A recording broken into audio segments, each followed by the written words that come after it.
This is Jrock, back again with another lesson. This lesson we're going to focus on the style called Boogaloo. Boogaloo is, again, it's a huge style. So this lesson is going to touch on some of the basics with a little bit of advanced. We're going to come back with more lessons later to kind of go deeper into it. So another thing that's definitely important to the style of Boogaloo is posture. So if you're really focusing on that electric Boogaloo style and that old style that Sam was doing that was very dynamic, you can keep your posture strong because you're hitting twisto flexes and all that. But when you're getting into that weird Boogaloo pocket, there's two things that exist in the technique that I learned a long time ago from Skeet and Pete and Boogaloo Sam, which is the lurch and the crump. And this is actually before even crumping dance came out. The word crump with a C is this right here. And it's really just rounding your back. That's called crumped over. And the more you practice it, your body's gonna be able to really use that. And open up the shoulders, it gives you all this range of movement. So the crump, this is the crump. I'm bringing my shoulders around, my chest is caved in, like that. The other thing is called the lurch, and the lurch is this. You're lurching your neck. Really big on the style because I notice when I'm teaching someone that just started, they always keep their posture like this and they're trying to, but really this, it's in Cobra as well, is the lurching of the neck. You want to just drop your neck, bring it forward, boom. That posture right there gives you so much to play with when you get to the advanced version of Boogaloo. Because what happens is, instead of hitting all these big angles, you start hitting like micro angles, like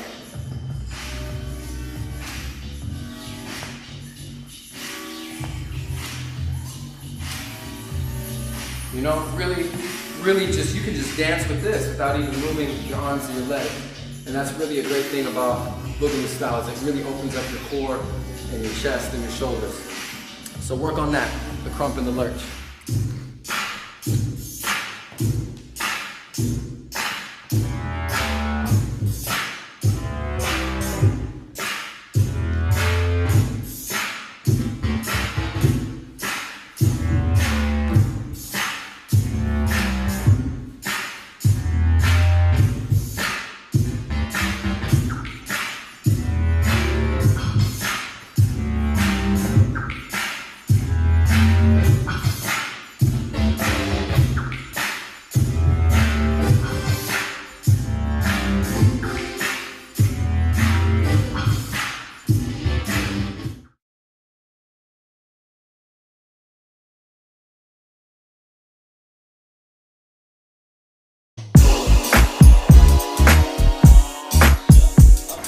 What's up, guys? This is Jrock, back with another lesson.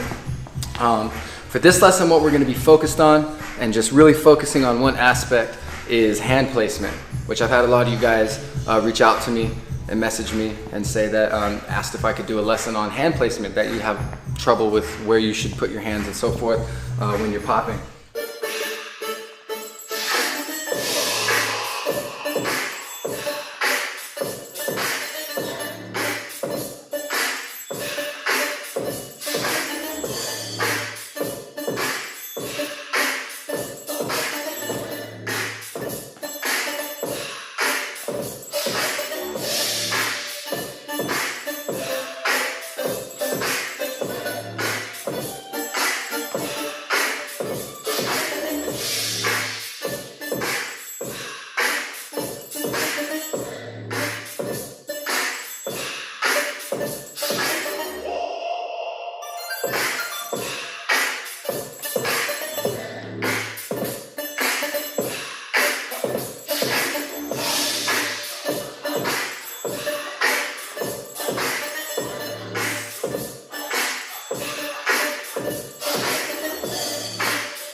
Jrock, back again with another lesson. Today's lesson is going to be about robot, the style of roboting, and yeah, it's just it's a very foundational style within popping. I think if you have a strong robot, it transcends to all your other styles such as popping, Toyman, animation. It just basically teaches you control. So yeah, robot style. The first time I saw robot style, I was introduced to it. I saw a short video of, again, the mime Robert Shields. What an amazing artist. Like, he really took that art form and pushed it to like extreme body control, really getting all those isolations, blanking out in the face, and the character, and the control and the patience. Before that, people were roboting and doing the dance, even like Michael Jackson's Dance Machine, the original group, The Lockers. My friend Slim the Robot was like the mascot of The Lockers, and he really put roboting on the map on Soul Train like that. So there's different versions of the robot. It can be really more fun, party dance style, where you're just really like, you know, this kind of vibe. And then there's the mime style, which is kind of shield style robot, where you're going really into the character and the slow control. Modern day masters like Matt Chad really took that, combining it with bopping, and you know, just really kept that version of the robot alive.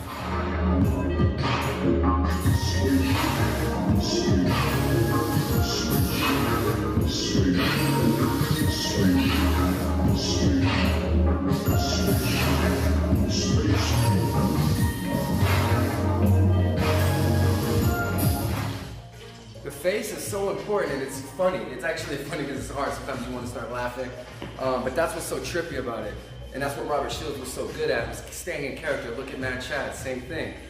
Once you zone out into the robot character and you have your intent on your story and what you're doing, where you're trying to go with it, maybe it's just dance to the music, but then that's your intent, all right?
What you want to do with the puppet is also, after you have a basic feel of it, you want to start playing with the pops, because really, at first you're not popping, it's just that feel of boom, boom, boom.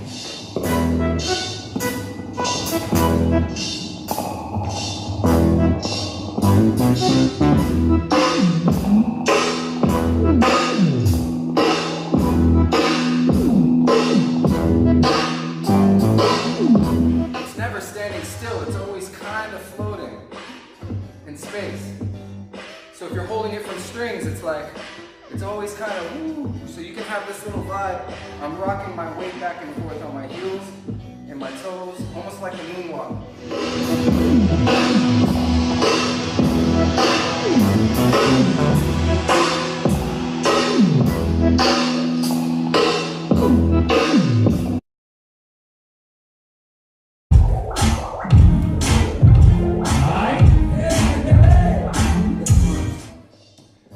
The hands have a flow to them.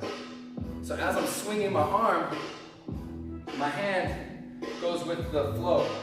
Is if it was loose, if I swung it down this way, it would naturally go like that.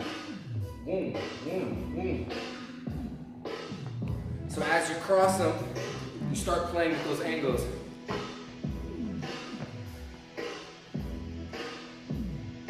Right? So hands, again, you get that puppety feel, or when you swing them. Everyone wants to complicate like this, break it down. This is what I truly think. I really think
get into the character, you get animated with it. So, man.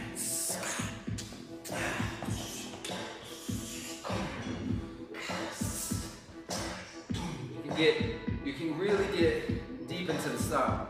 And this is where it comes into blending styles together to come up with new variations. So you can also go robot. You can say, what if I took a robot and a scarecrow and mixed it? So you would be like,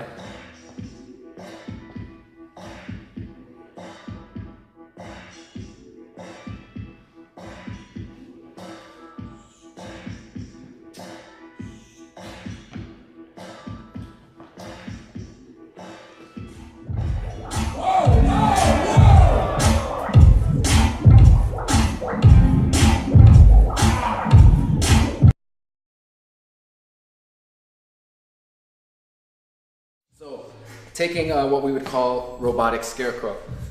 First of all, you want to play with, you're still doing the robot, but what you're doing is the form and lines are going to be different. So as I'm playing with the robot feel and those stops, bam, bam, boom, even tremors, boom, boom, I'm holding the scarecrow form, those positions, even like stretching out, boom, bam.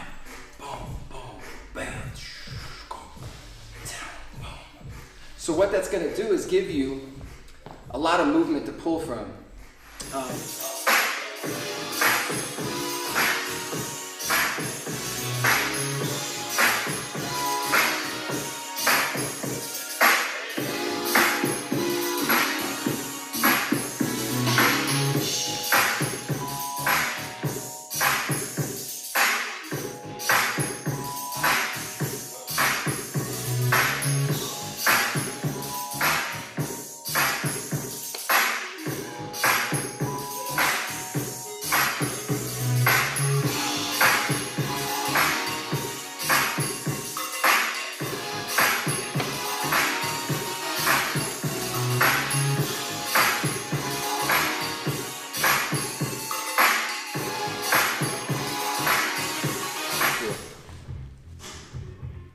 This is something I play with as I'm doing this, the robotic scarecrow, is controlled hands.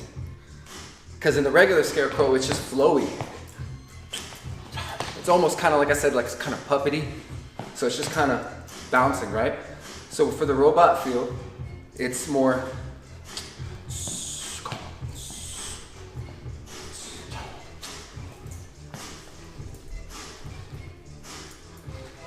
So I'm putting some tension in the hand, control, changing those directions.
So what this lesson is trying to do is challenge you as a student and as an artist of this dance is to start thinking creatively. You could have taken any two styles and mix them up. I'm just trying to give you some guidance on how I think creatively within the dance.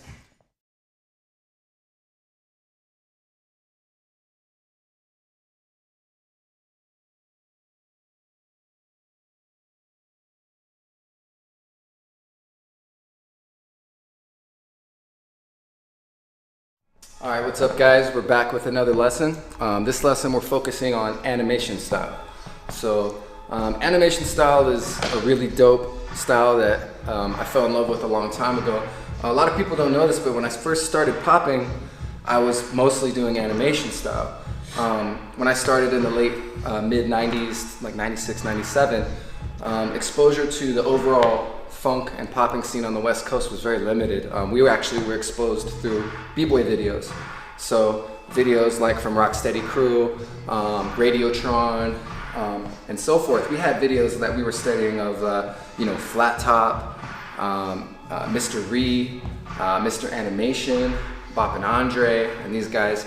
And so we were very, also breaking, if you watch Boogaloo Shrimp, he was an animator, and so forth. So animation style has just always been there. And today, it gets very confused on what animation style is. A lot of people think it's just, robot. If I'm doing robot, I'm doing animation, or bopping style. It's not. Actually, animation is its own thing. What's the purpose of it? The purpose of animation is to look unreal, and you're imitating a character. So what a lot of people forget is that they start dancing and they say they're doing animation style, but you're just dancing. There's no character to it. So really, what the original way was is that these OGs were imitating the cyclops, coming forward. If you watch Taco do it, and you don't have to, the audience or who you're battling doesn't have to know that, I'm the skeleton with the sword, or the shield. They don't have to know that that's what it is, but it's giving you, this is where it comes into almost like acting or theater or character performance, is that your mind has, what's my motivation? What's my goal? What am I staying focused on? So you're staying focused on becoming this character with a sword. So that means I'm holding the sword, the shield blocking, looking around.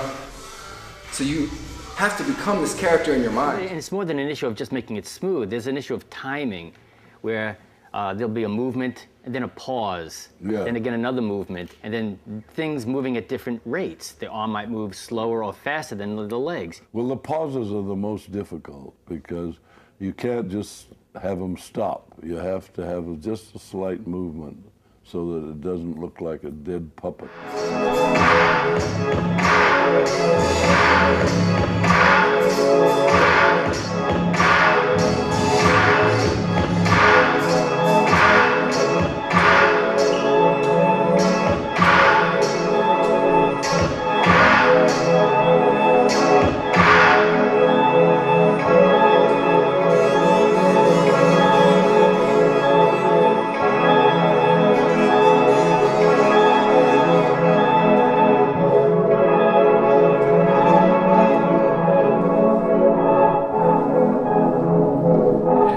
What's dope is that back then we got two different flavors of animation. So we had that pure version from Boogaloo Shrimp via Bop and Andre via the OG from the Bay, which was just the Sinbading and character. And since Pop and Taco was a popper, he added the pops to it, which Bop and Andre and Boogaloo Shrimp were not doing, because Pop and Taco he was using the technique he was good at to do the animation. So I think that's very interesting to me. So as you're studying the style, know that there's kind of a couple different flavors of animation. There's like the muscle control pop version, and then there's the very subtle version. In my opinion, I think the style is meant for theater. So I've actually been specializing in animation for the last 7 or 8 years that I've spent working in the theater. I played a robot with the Illuminate show, and we had to animate that robot, and we had to animate it in a way that it's not just a robot. It was like a toy robot, so it was like kind of like had this fun, like the way it would move and try to be cute for the the kids in the audience, which is I took the direct inspiration from Pop and Taco and Boogaloo Shrimp and Bill and Ted's Excellent Adventure. They played robots, and super dope. Also, there's the Urkelbot who he played. So this is the animated character that's like, he's a robot, but he's trying to look unreal. It's not just that robot style. It's not dance. It's like he's acting out a skit and doing things and looking animated. So in my theater experience, I was able to dive in with that. And currently now I'm working at the Michael Jackson 1 show, playing a character that animation style is helping me so much bring to life on stage. The character is called a tabloid junkie, and I'm half human, half machine. So a lot of times I'm moving like a robot, and there's all these flashes going on around me on these cameras that I'm a paparazzi that's half cyborg, basically. And these flashes have their timing that I use to Sinbad and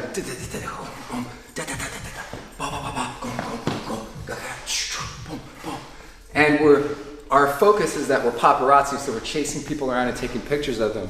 So I have this intent. So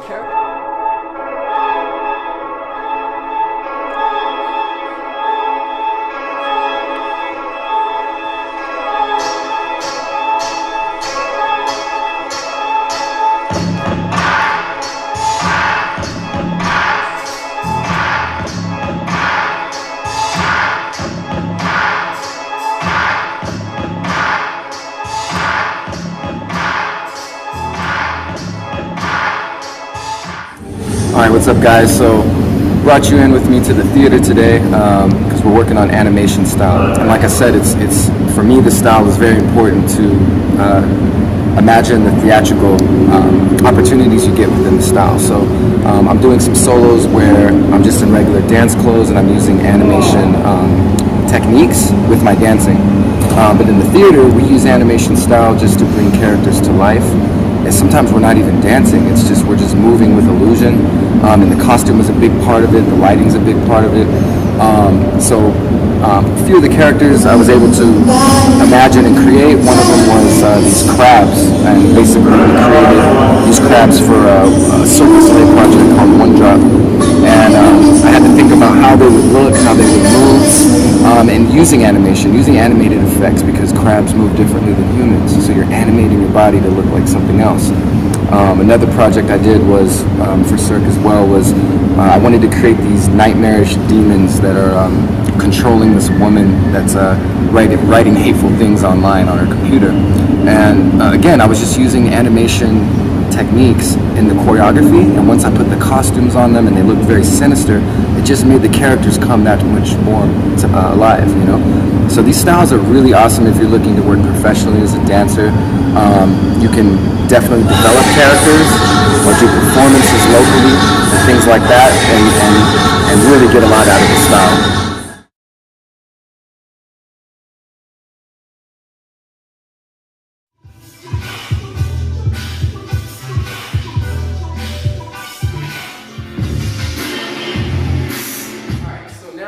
You got an understanding of the technique and the form of it, the idea of the style. What's really important is the feeling and the timing to the music. So again, the Toyman is not meant to be a popping style, but you can definitely pop your Toyman because it's very strong lines. But really it's more about, it's more like chill and just really relaxed and subtle, you know? A master of the style, he didn't create it, but he mastered it with Skeeter Rabbit. And if you go back and look at some of his solos, man, they were masterful and super creative. I mean, still to this day, he has the best Toyman, in my opinion, which keeps me pushing the train. But one thing he played with was just all of these timing changes. So again, it's like robot. You're playing with the dime stop. And with the Toyman, there was a lot of like quick movements.